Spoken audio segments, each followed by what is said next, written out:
Hello, this is Teacher Sarah from phuketpals again. Welcome to yet another GED RLA screencast. The topic of this lesson is adding suffixes.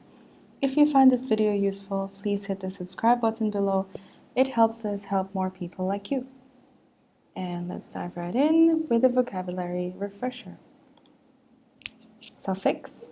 A suffix is one or more letters or syllables added to the end of a word. You have already learned the common suffixes ed and ing. Those are the most common ones. And a consonant is all the other letters in English, excluding the vowels a, e, I, o, and u.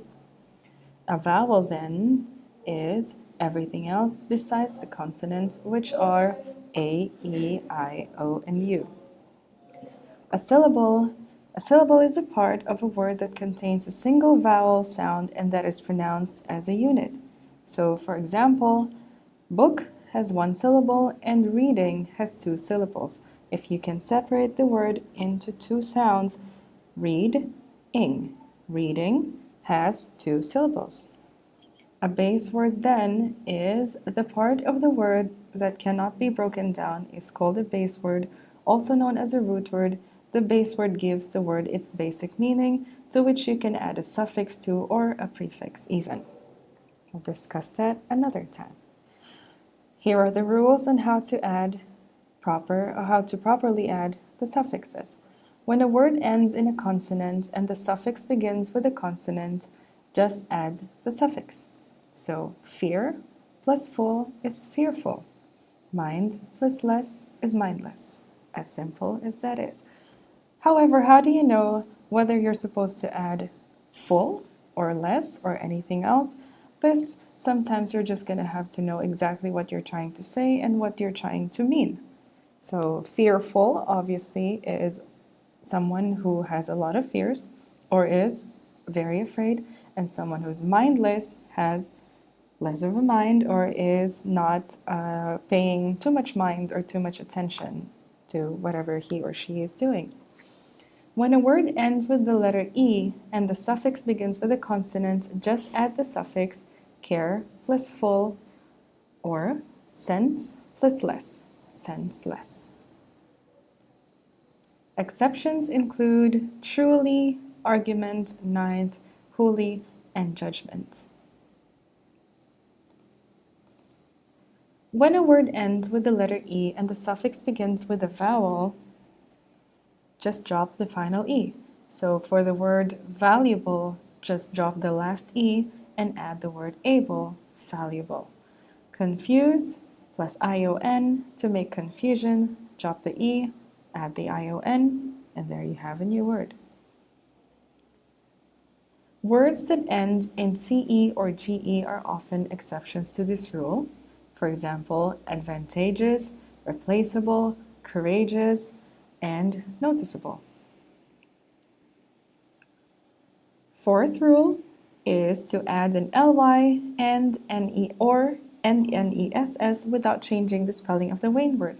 For example, the word finally, just add an ly and you've got finally. Eager, ly, eagerly. Careless, ness, carelessness.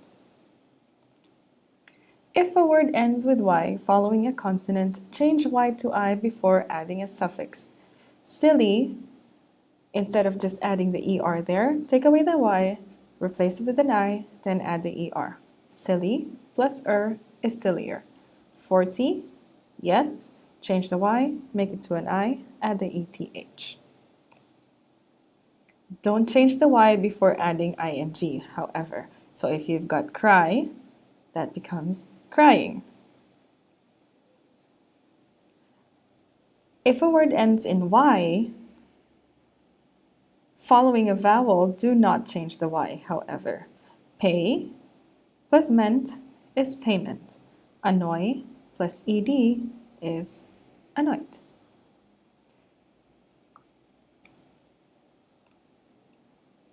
Exceptions include paid and said.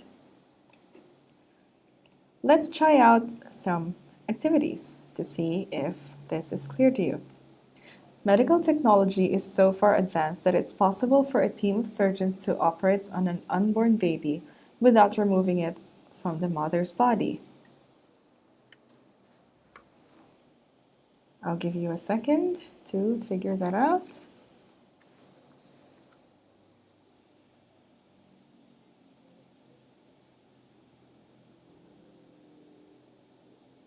All right, so if your answer is number 3, you are correct.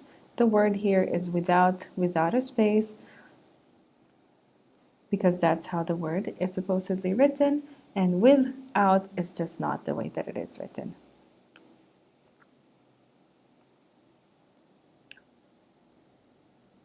If doctors see that a fetus is not developing normally, they may be able to fix it surgically.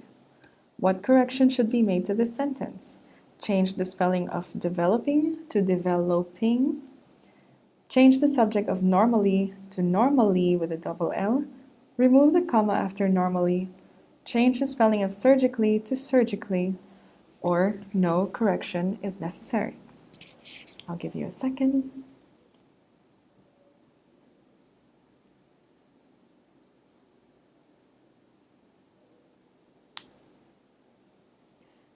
If your answer is number 2, then you are correct. The proper spelling for normally is normal plus ly. If you still remember the rule that we talked about in number 4, just add an ly or ness without changing the spelling of the main word. Sentence 8. It takes courageous parents, or courageous parents, and highly skilled doctors to give babies this chance at a healthy life. Based on my pronunciation, I'm sure you've seen what might be making this sentence or this word erroneous. And if your answer to that is number 1, then you are correct. The correct answer is to leave the E in there. And there we have it. This has been Adding Suffixes. Thank you for watching. That's all from me, Teacher Sarah from Phuket Pals. Don't forget to hit the subscribe button below and hit thumbs up if you liked this video. Have a good day. I'll see you next time.